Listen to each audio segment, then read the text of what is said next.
Welcome back to what's wrong with my Rolls-Royce Phantom today.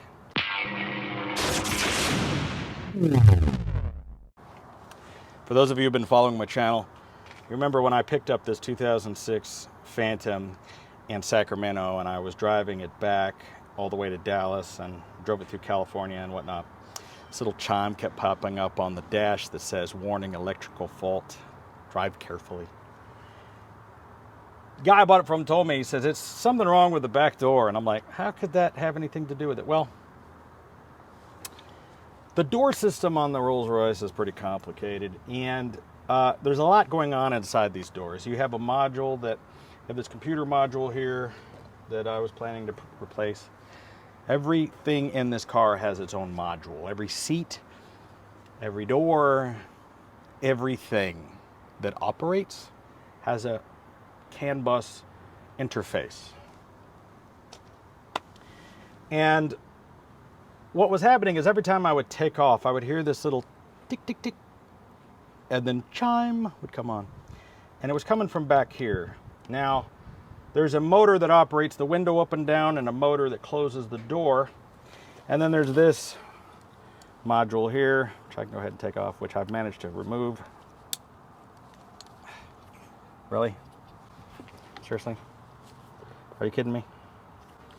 I just tried to unclip this and the little piece of plastic just broke. Really? You gotta be kidding me. I would normally be cursing right now, but I can't do that on YouTube. So now, and those guys took all my other tools. Great. It's not, okay, I see the problem. The problem, oh, I see the problem. It says BMW on it, okay. That's the problem. There we go. Now, this is an incredible piece of kit just to close the door. But what you've got here, this little motor here is for the door close, the soft close. So when you bring the door in, it closes itself. Also, there's another servo module in here that operates the lock up and down.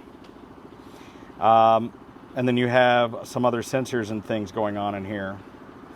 And from what I understand from the theory of operation of the car, for one thing, if the door is open and you attempt to drive the car, it will apply the brakes and stop you from moving forward. So if someone gets out and leaves this door open and you try to drive off, it won't let you do it. It will actually apply the brakes. Also, I believe that once you're moving, you can no longer even open the door. It will disable the latch from operating so that you can't, kids can't just jump out the car. I don't know if that's 100% true, but what I do know is that, because I haven't tried to open the door while I was going down the road, but I think that's how it works. And because there is a disabler. Because when you lock the doors, there's no way to unlock the door except for pressing one button on the dash, except for another thing. You should be able to pull the handle once, that unlocks the door. You pull it again, you can open the door. However, if the electronic disable is on, it won't let you do it. So it's not a mechanical thing the way it works.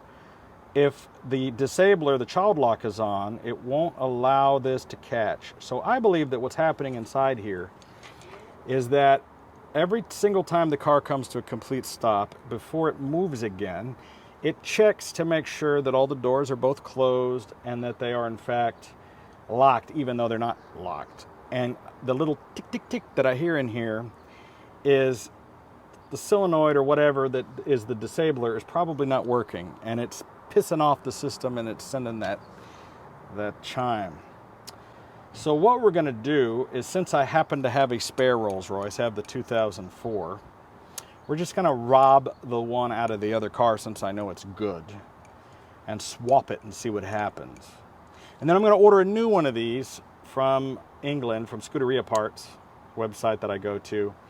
They're about $760 plus shipping. It's gonna cost me over $800 for another one of these modules. I've looked for a used one, haven't been able to find a used one. And by the way, I don't know if I want another 15-year-old used one to put in there.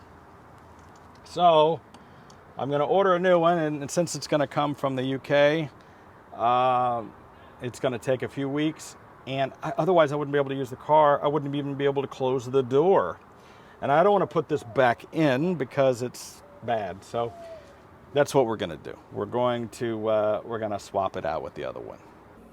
So here I'm on Scuderia Parts. And here's the part we're looking for. It's $759. What's cool though is you can kind of get, you know, anything you want for the Rolls-Royce, and that's what's cool about it. I mean, some of the stuff is crazy expensive, and don't get me wrong, that's a lot of money. It's a lot of money for this part, but you can get it, all right? But I'm gonna have to order it. And the thing about it is, this is what I'm trying to tell people is like, even if you have a situation like, listen, $800 is a lot of money, but if that's kicking your ass, you don't need to be rolling in a Rolls-Royce, you know. But if I sent this into the Rolls-Royce dealership, this repair would cost me probably $4 or $5 grand, no doubt. These guys would rip me off something terrible. I'm sure it'd be at least $2 or $3 grand. The new module is in. Got it in there. And by got it in there, I mean Cole and James got it in there while I was in my office in the air conditioning sipping on Diet Pepsi. But anyway, yeah, so you guys got it plugged in. Yeah. And I think it's all, you got it completely back together, don't you? Yeah, I probably need that one. Have you tested it all? Yeah. So if we try to... We tried this so far. Yeah, if we close the door, it goes down. The second one goes up. Cool. Unfortunately, we can't really just close the door and test it without putting it all back together. But it seems to be working. Now, the other one was also functioning, but we need to figure out if there isn't another problem. But at least we know that it's actually going up and down.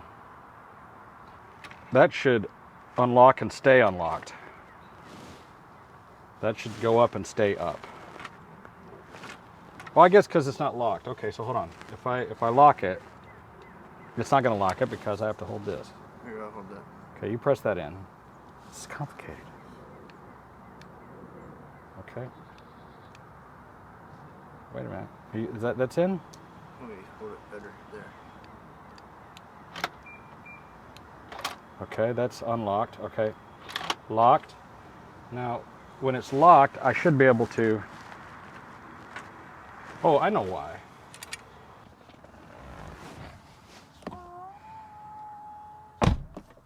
If I reach over here and lock the door.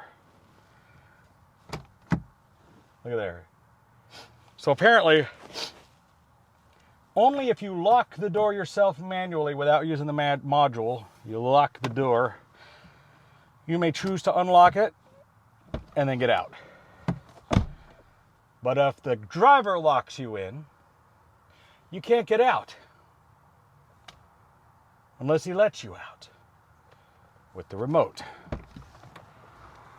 Now we know.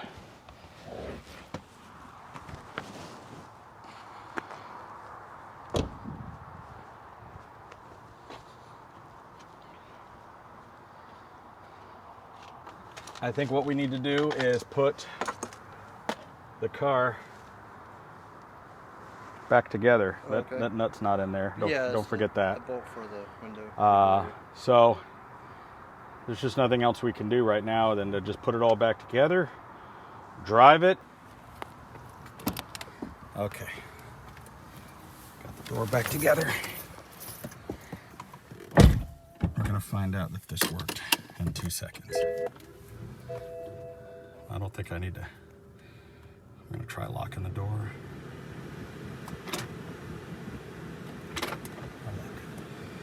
All right.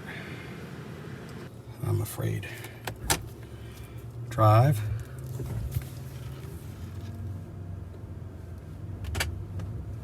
It locked. And look at that. Hold on a second. I gotta observe something here. It says 333 mile range. Seriously?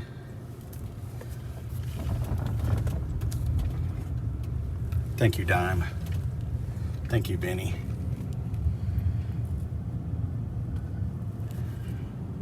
My angels. My angels are by my side. And look at that.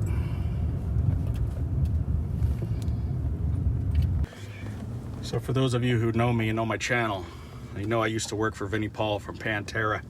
And those of you that are Pantera fans know the significance of the number 333 for Dimebag Darrell and Vinnie Paul. How important of a number it was. And it was part of everything that they did, everything that we did. And all the time I would be out with Vince and it'd be 333 and something cool would be happening, or we would, you know, we'd get to a hotel or we'd get to a parking space and it'd be space number 333. That number just followed us through our lives. And that's how it got to be Dime's number. It was his lucky number. And I get in the car's fixed, and 333 pops up on the dash. I don't think that's a coincidence. Well, it looks like it was that module after all. It's funny, you know, the guy I bought the car from told me. He said, the guy told me it was the door module. And I had many people, I have to thank so many of you, my viewers, who commented on the video and said, it's the door module. So this video series, this playlist on the Rolls-Royce Phantom, I'm hoping to be an archive for future Rolls-Royce Phantom owners to find these problems. And when you are searching and Googling them, you'll find these videos, I hope. So I'll try to put in all of the any like codes or anything in the search words for you out there. And I know a lot of you are walking like, oh yeah, when I get my Phantom. Hey, maybe you're not going to get a Phantom, but you never know. It could happen. Look at me, it happened to me. Not that long ago, I was driving a Dodge Magnum, and now I'm driving a Phantom. It could happen. These cars keep getting cheaper and cheaper. And the chances are, if you do get the chance to afford one, it's going to be one that needs things fixed. And this apparently is a common problem. And the reason it's a common problem is because water gets down into the doors, affects the modules. They rust out, they fail or whatever, and so much depends on that module. And there's so many BMW parts in it, which is not always a good thing. But the good thing is you can get one of these modules, even if it's going to cost me 800 bucks. That sucks. But at least I get to drive a Phantom. And we only have a couple of, there's really only one other little issue. The airbag light is on the dash, and I had a viewer tell me that he thinks that it could be as simple as my battery connections, that there's another battery connection on there. We're going to look at that it's just a weak voltage detection system that sends off the airbag light. Because it wasn't on when I got it. It actually popped up as soon as I left Rodeo Drive when I was in Beverly Hills on that last video. That was the first time I saw the airbag light. So could be a battery issue. And I may end up going ahead and replacing both batteries. We will be selling the 2004 Phantom soon. We just got to do a few things to get it all fixed up.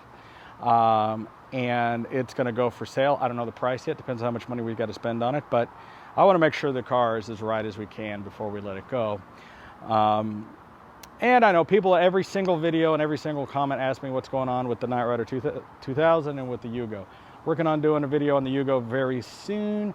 And I think we're going to have to do a full engine replacement on the Knight Rider 2000. We're kind of busy right now because we're building 2 DeLorean time machines and 2 Knight Riders and a bunch of other projects. So if this is the kind of stuff that you're interested in, make sure you like, share, subscribe. I haven't done that. I've been doing some watch videos and some pen videos. I will be getting another really cool watch here in a couple of months. It's just going to blow your mind. I got off the phone with these guys in, are they New Zealand, Australia, somewhere? But anyway, it's a pretty amazing watch. And the whole thing is just a big glass crystal. You'll find out more about it. Michael Blakey was talking about this watch. I'm getting this watch. So producer Michael can get one. Videobob's going to get one. All right, thanks for tuning in on Videobob. Subscribe to Videobob because I know where you live, bitch.